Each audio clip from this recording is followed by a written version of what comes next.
नमस्कार दोस्तों, मैं स्मित मिश्रा स्वागत करता हूं एक बार फिर से आप सभी का एमजेटी एजुकेशन में। पाकिस्तान को करारा झटका लगा है और साथ ही साथ इस झटके का असर चीन को भी पड़ेगा। कैसे? सीपीईसी के बारे में तो आपने सुना ही होगा। चाइना पाकिस्तान इकोनॉमिक कॉरिडोर बहुत ही महत्वाकांक्षी योजना है चाइना की। इसके कई बेनिफिट्स होंगे चाइना को भी और पाकिस्तान को भी।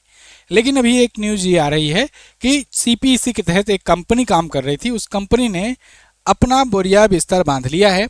जितने भी कर्मचारी काम कर रहे थे वो कर्मचारियों को निकाल कर दिया है।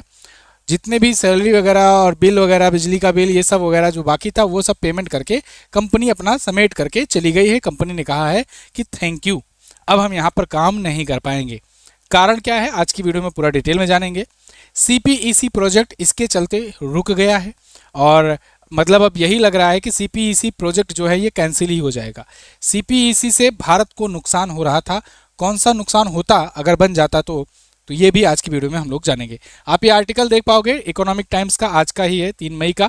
Chinese firm shuts Gwadar plant in Pakistan, lays off workers amid losses. इतना लॉस हो रहा था उसका, इस वजह से कंपनी ने कर्मचारियों को भी निकाल दिया और उसके बाद अब ग्वादर में अपना जो प्लांट था उसको भी बंद करके निकल ली है कंपनी। ग्वादर पोर्ट के बारे में भी मैं समझाऊंगा। पहले तो मैप में थोड़ा सा देखिए और आपको अच्छे से सब कुछ समझ में आएगा। वीडियो में बने रहिएगा। देखिए मैप में, अगर एशिया के मैप में देखोगे, खास करके साउथ एशिया में, ये रहा जैसे अपना प्यारा भारत, ऊपर चाइना है, पड़ोस में पाकिस्तान है। वर्तमान समय में जब चाइना को ट्रेड करना होता है, खास करके इन एशिया और अफ्रीका के देशों से कुछ खरीदना होता है, ये जो रेड कलर का है ना, इस रास्ते से ये अपना माल लेकर जाता है मलक्का स्ट्रेट होते हुए। मतलब आप जैसे मान लो खाड़ी देशों से कुछ खरीदेगा तो यहाँ हॉर्मुज जल मध्य से निकलेगा और उसके बाद इधर अरब सागर से होते हुए, हिंद महासागर से होते हुए इधर ये मलक्का स्ट्रेट से निकलेगा और उसके बाद ले जाकर के संघाई में अपना सामान पहुंचाता है। तो चाइना इस रूट से व्यापार कर रहा है वर्तमान समय में। लेकिन ये इसका रूट देखिए, भारत को पूरा क्रॉस करते हुए हिंद महासागर, उसके बाद फिर इधर आसियान कंट्रीज को पार करते हुए तब जाकर के पहुंचता है। चाइना ने इसके लिए एक तकरीब सोची। चाइना ने कहा कि अगर हम कुछ ऐसा कर दें कि भाई यहाँ से आते हैं, अगर हम लोग कुछ ऐसा कर दें कि यहाँ से एक कॉरिडोर बना दें और इस कॉरिडोर के माध्यम से हम डायरेक्ट ही माल यहाँ पहुँचा दिया करेंगे, इतना घूम कर नहीं जाना पड़ेगा। तो इसीलिए चाइना ने यहाँ चाइना पाकिस्तान इकोनॉमिक कॉरिडोर, या जिसे कहते हैं सीपीईसी, ये शुरू किया। चाइना पाकिस्तान का इकोनॉमिक कॉरिडोर ये बनना शुरू हुआ और इस पर बिलियंस ऑफ डॉलर खर्च किए चाइना ने। दिक्कत यहाँ पर ये आ गई भारत के लिए कि इसने यहाँ पर, चाइना ने चालाकी दिखाया, पाकिस्तान ने भी खूब चालाकी दिखाई। इन लोगों ने पीओके के थ्रू ये पास कर दिया। पीओके, पाक ऑक्युपाइड कश्मीर, ये वो हिस्सा है जिस पर अभी पाकिस्तान का कब्जा है, लेकिन ये भारत का हिस्सा है। तो पाकिस्तान का अभी वहां वर्तमान में कब्जा है, तो पाकिस्तान ने वहां कॉरिडोर पास कर दिया कि चलो ठीक है, इसी रास्ते से ले जाओ। चाइना भी यहां से ये कॉरिडोर ले जा रहा था। ये कॉरिडोर ये पीओके होते हुए यहाँ अब्टाबाद, इस्लामाबाद होते हुए ये कराची भी यहाँ पर कवर करेगा और उसके बाद ग्वादर पोर्ट में जाएगा पाकिस्तान में। तो ग्वादर पोर्ट, ग्वादर बंदरगाह से ये कनेक्टिविटी करेगा बाकी अरब सागर और खाड़ी देशों से, और इसी रास्ते से ये चाइना माल पहुंचाएगा। पीओके आ जाने की वजह से भारत इसका लगातार विरोध करता रहा कि भाई ये हमारी जमीन है, इस पर कोई भी कॉरिडोर नहीं बनना चाहिए। लेकिन चूंकि अभी अपने अधिकार क्षेत्र में नहीं है, अभी पाकिस्तान का कब्जा है, तो पाकिस्तान भी यहाँ पर इंफ्रास्ट्रक्चर चाइना की मदद से करने लगा। भारत इसका इंतजाम दूसरी तरीके से करना शुरू किया। कैसे, अभी मैं आपको आगे बताऊंगा। तो देखिए, अब चाइना को इतना घूम कर नहीं जाना पड़ेगा, चाइना यहाँ से ही कनेक्ट हो जाया करेगा। यही है CPEC, China Pakistan economic corridor. अच्छा, पिछली वीडियो में मैंने आपको समझाया था कि सिर्फ चाइना यही नहीं कर रहा है, चाइना 2 और कॉरिडोर पर काम कर रहा है। ये दोनों कॉरिडोर के बारे में मैंने आपको बताया था। एक तो यहाँ चाइना पाकिस्तान इकोनॉमिक कॉरिडोर और एक यहाँ पर चाइना म्यांमार इकोनॉमिक कॉरिडोर यहाँ भी बना रहा है। इसके अलावा ये थाईलैंड में क्रा नहर बना रहा है। थाईलैंड में क्रा नहर बन जाने से ये जो इधर घूम करके आता है तो मलक्का स्ट्रेट से होकर जाना पड़ता है, ये ऐसे ही क्रा कनाल्स के माध्यम से थाईलैंड के थ्रू निकल जाया करेगा चाइना। अगर इधर से हो जाया करेगा तो मलक्का स्ट्रेट पर उसकी डिपेंडेंसी कम हो जाएगी। तो अमेरिका जो धमकियां देता है या कहीं इंडोनेशिया से साझेदारियां कर रहा है कि आगे चल करके मलक्का स्ट्रेट ब्लॉक कर सकते हैं, तो उसके लिए ये ऑप्शन खुल जाएगा। खैर, ये दोनों कॉरिडोर तो बात की बात है। अपने लिए सबसे बड़ी टेंशन की बात ये है CPEC. China Pakistan economic corridor. अब इस सीपीईसी पर चाइना पाकिस्तान इकोनॉमिक कॉरिडोर के तहत यहाँ पर लाहौर ऑरेंज लाइन मेट्रो भी चलेगी। इसके अलावा कोयला आधारित बिजली संयंत्र बनाए जाएंगे बहुत सारे।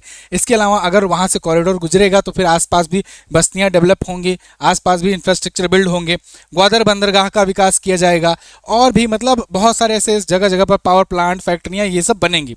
तो कुल मिलाकर के लगभग चूंकि ये पूरा पाकिस्तान होते हुए गुजर रहा है तो इस हिसाब से पूरे पाकिस्तान का विकास होता। चाइना इसमें पैसा लगाता, चाइना इसमें अपने इंजीनियर्स, अपने मजदूर, अपने कंपनियों को यहाँ पर भेजा था और वहाँ के कुछ लोकल लोगों को भी, वैसे तो पाकिस्तान वाले उतना है नहीं, बस लेबर में ही काम करेंगे, स्किलफुल तो है नहीं, तो लेबर के हिसाब से ही उनको रोजगार मिल जाया करता था। तो इससे फायदा पाकिस्तान को और चाइना को दोनों हो रहा था, क्योंकि चाइना का तो अगर ये प्रोजेक्ट बन जाता तो समझो सोने पर सुहागा हो जाता कई 100 वर्षों के लिए। लेकिन ये बनने ही नहीं दिया जा पा रहा है, इसमें अड़चने आ जा रही हैं। अड़चने कहाँ कहाँ से आ रही हैं तो आप समझिए। पाकिस्तान में आप जानते हो पाकिस्तान आतंकवाद का पनाह देता है। अब जब दूसरों के लिए गड्ढा खोदोगे तो खुद भी उसमें गिरोगे, आतंकवादियों को पालोगे तो कभी न कहीं तुम पर खुद पर ही अटैक करेंगे। अगर सांप पालोगे तो इनके साथ भी यही हो रहा है। ऊपर अगर देखो तहरीके तालिबान पाकिस्तान जो है ये यहाँ पर बार बार अटैक कर करके कुछ ना कुछ यहाँ पर प्रॉक्सी वार कर करके चाइनीज़ पर इंफ्रास्ट्रक्चर पर अटैक कर देता है। जो फैक्ट्रियाँ बनती हैं वहाँ पर धमाके वगैरह हो जाते हैं, जो कंपनी के कर्मचारी काम कर रहे होते हैं, कई बार जो चाइनीज़ इंजीनियर हैं वो किडनैप कर लिए जाते हैं, मार दिए जाते हैं। ऐसे ही कुछ यहाँ पर, क्योंकि यहाँ बलूचिस्तान से भी होकर गुजर रहा है तो बलूचिस्तान लिबरेशन आर्मी वाले यहाँ पर नहीं बनने देते हैं। वो लोग भी कहीं ना कहीं बार बार अटैक कर देते हैं या किडनैप कर ले जाते हैं, या वहाँ के इंजीनियर्स को, वहाँ के जो कर्मचारी हैं उनको कब्जे में ले लेते हैं, मार देते हैं। कई अटैक्स होते रहते हैं और इस वजह से इनको, कंपनी को नुकसान भी झेलना पड़ता है और प्लस जो ह्यूमन लॉस होता है वो तो होता ही है। इन सब दिक्कतों के बावजूद भी चाइना लगातार यहाँ पर फंड कर रहा था, क्योंकि उसको पता था भाई कैसे भी तरीके से एक बार अगर 100, 200, 500 लोग मरते हैं, मर जाने दो, लेकिन अगर ये बन गया तो देश के लिए कितना ज़्यादा फायदा होगा, कितना ज़्यादा पैसे बचेंगे जो इतना घूम कर आना पड़ रहा है। सोचो, इतना घूम कर आने के बावजूद वो सेकंड बड़ी लार्जेस्ट इकोनॉमी बन गई। अगर यहाँ पर आने से इसका इतना पैसा बचेगा तब सोचो ये कितना बड़ा इकोनॉमी बनेगा। अमेरिका वगैरह को तो एक झटके में पीछे कर देगा। तो इसलिए चाइना में ने भी कहा कि चलो ठीक है, रिस्क लेते हैं, जितने लोग जा रहे हैं कोई भी नुकसान हो रहा है होने देते हैं। तो चाइना इसको खींचता रहा, लेकिन अब पानी सर से ऊपर चल गया है। जो कंपनियां जा रही हैं वो कंपनियां कह रही हैं भैया बस, यहाँ पर कोई इन्वायरमेंट ही नहीं है काम करने की। अभी एक कंपनी ने साफ तौर से लिख करके दिया, ये कंपनी है हेगिंग ट्रेडिंग कंपनी। तो ये कंपनी ग्वादर पोर्ट पर ये अपना काम कर रही थी, उसका विकास करने का काम कर रही थी, ग्वादर बंदरगाह का। तो ग्वादर बंदरगाह पर ये काम करते हुए इसने ये देखा कि भाई कई सालों से हम लोग यहाँ पर काम कर रहे हैं, लेकिन यहाँ पर लोकल्स का सपोर्ट नहीं मिल पा रहा है, यहाँ पर दिक्कतें बहुत ज़्यादा आ रही हैं। यहाँ पर गवर्नमेंट को भी कोई चीज़ पास कराने के लिए कहा जाता है तो गवर्नमेंट से इशू नहीं हो पाता है, और राजनीतिक दबाव आते हैं, पॉलिटिकल प्रेशर आता है, कई बार बहुत सारी दिक्कतें आती हैं। तो ये कहते हुए इन्होंने कहा कि भाई देखो, अपना जो कारखाना है अब इसको हम बंद कर रहे हैं और जितने भी कर्मचारी हैं इन सबको नौकरी से निकाल रहे हैं, क्योंकि हम लगातार लॉस झेलते जा रहे हैं। हम यहाँ प्रॉफिट बना ही नहीं पा रहे हैं, लगातार लॉस पर लॉस झेल रहे हैं, इसलिए हम यहाँ कंपनी अब बंद करके वापस जा रहे हैं। जितनी भी कंपनियों के जो मतलब वहाँ के जो बिल था बिजली का या कर्मचारियों का जो सैलरी था, ये सब वेतन, बिजली का जुर्माना, कंटेनर शुल्क, ये सब हम दे करके चुका करके तब जा रहे हैं और अपनी मंशा से जा रहे हैं। लेकिन जाते जाते इन्होंने एक सीख भी दे दी, यहाँ पर सुझाव भी दे दिया आने वाले कंपनियों को कि भाई यहाँ पर जो लोग भी काम करने आना ना, तो एक ध्यान देना, भविष्य के निवेशकों को इन्होंने चेता दिया कि देखो ग्वादर में निवेश करने से पहले यहाँ की नीतियों को, परिस्थितियों को और व्यावसायिक जोखिमों का सावधानी पूर्वक मूल्यांकन कर लेना, तभी आना। हम यहाँ झेल कर जा रहे हैं, तुम लोग भी सतर्क हो जाना तभी आना। मतलब खुद तो गई ही गई कंपनी, आने वाले जो इन्वेस्टर्स हैं जिनको कभी पाकिस्तान अट्रैक्ट करके लाता, यहाँ पर कहता कि इन्वेस्ट करो, या कोई कंपनी लेकर आता कहता कि आओ यहाँ पर अपना इंफ्रास्ट्रक्चर बिल्ड करो और कोई कंपनी बनाओ, यहाँ पे स्पोर्ट को विकसित करो, उन सब के लिए इसने एक सावधानी पूर्वक मैसेज दे दिया कि अच्छे तरीके से भैया पॉलिसियों को पढ़ लेना, यहाँ की परिस्थितियों को जान लेना, समझ लेना, उसके बाद यहाँ के व्यावसायिक जोखिमों को भी ठीक से आकलन कर लेना, तभी आना। तो मतलब खुद तो गई ही और नुकसान करा कर गई।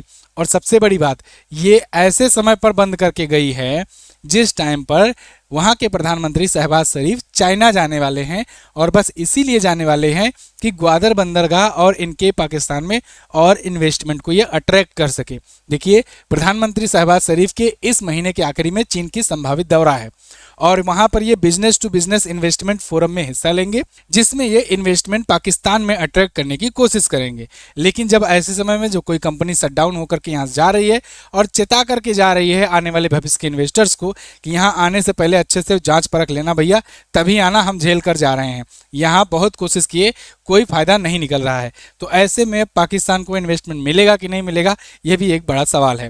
खैर, भारत ने क्या किया इसके एवज में, तो देखिए, भारत ने कहा कि जैसे ये चाइना ने, ये जो मैंने आपको रेड लाइन बताया है कि रेड लाइन के थ्रू ये अपना व्यापार करता है, तो इसको चाइना कहता है कि हम इसको स्ट्रिंग ऑफ पर्ल्स बना रहे हैं। चाइना का ये स्ट्रिंग ऑफ पर्ल्स है, मोतियों की माला है। तो ये कहा कि भारत को हम मोतियों की माला पहना रहे हैं। तो भारत ने कहा ठीक है भाई, तुम मोतियों की माला पहनाओगे, हम तुमसे कम थोड़ी ना है, हम तुमको हार पहनाएंगे और हम डायमंड का नेकलेस पहनाएंगे। तो भारत ने इसके जवाब में नेकलेस ऑफ डायमंड ये प्रोजेक्ट शुरू किया। इसके तहत भारत यहाँ सेशल्स को, फिर यहाँ ओमान को, इसके बाद इधर चाबहार पोर्ट जो ईरान वाला है ये, फिर इसके बाद आकर मंगोलिया, फिर इसके बाद जापान में, फिर जापान में वियतनाम, फिर उसके बाद इधर सिंगापुर, फिर इसके बाद ग्रेट निकोबार में जो अपना ट्रांसशिपमेंट पोर्ट बन रहा है वो होते हुए फिर यहाँ पर। तो मतलब ये चाइना भारत को घेर रहा था, तो भारत ने चाइना को घेरने का प्लान बनाया और ये प्लान को नाम दिया नेकलेस ऑफ डायमंड। तुम मोतियों की माला पहनाओगे, हम तुमको पहनाएंगे हीरो जड़ा हार। तो अब देखना होगा कि आगे क्या होता है। फिलहाल के लिए तो पाकिस्तान में अभी स्थिति बुरी आ गई है और जो CPEC प्रोजेक्ट है, जो ऐसे ही कई कारणों की वजह से बार बार डिले होता रहा है, ये सबसे ज़्यादा लॉस वाला प्रोजेक्ट रहा है चाइना का। लेकिन चाइना इस पर रिस्क भी लेने के लिए तैयार रहता है। चाइना कहता है कि भाई जितना एक बार लॉस होना हो, जितने लोग मरने हो मर जाएं, जितना लॉस होना हो जाए, लेकिन हम इसमें लगातार पैसे लगाते रहेंगे। ऐसा नहीं है कि ये कोई पहली कंपनी है जो बंद करके जा रही है, या ऐसा नहीं है ऐसे पहली कोई घटना है जो जिससे लॉस हो रहा है या CPEC डिले हो रहा है। ऐसे कई तमाम केसेस हो चुके हैं। कई बार मैंने आपको बताया ना, चाइनीज सोल्जर्स, चाइनीज जो इंजीनियर है वहाँ पर, उनको किडनैप करके मार दिया जाता है, उन पर अटैक हो जाते हैं कई बार। लेकिन उसके बावजूद भी चाइना बनाने पर लगा हुआ है इसको, क्योंकि वो जानता है अगर एक बार ये बन गया ना, तो उसके बाद समझो सदियों तक इसका फ़ायदा ही फ़ायदा होता रहेगा। खैर, इस पर आप क्या सोचते हैं, आप कमेंट करके ज़रूर बताइएगा। जाने से पहले एक ज़रूरी बात, जनवरी से मार्च तक की ई-बुक आ चुकी है। इस ई-बुक को आप MJT ऐप से जाकर के ले सकते हैं। ये ई-बुक में आपको 2000 प्लस क्वेश्चंस मिलते हैं जनवरी से लेकर के मार्च तक के, चैप्टर वाइज डिटेल एक्सप्लेनेशन के साथ, प्रश्नोत्तर माध्यम में, टेबल, चार्ट, इन्फोग्राफिक्स सब रहता है। अगर आप अभी तक हमारी कोई ई बुक नहीं लिए हैं तो एक बार MJT ऐप पर जाकर किसी एक महीने की 20 रुपये की ई बुक लेकर देखिए, उसके बाद आपको पता लगेगा कितना कंटेंट होता है इसमें। ऐसे ही 6 मंथ की और ईयरली की ये सब ई बुक आती है, ये सब आप ले सकते हैं MJT ऐप से जा करके या फिर इस नंबर पर व्हाट्सएप करके। बाकी चैनल को सब्सक्राइब कीजिए ऐसे और अपडेट के लिए। मिलते हैं अगली वीडियो में, तब तक के लिए नमस्कार, जय हिंद, वंदे मातरम।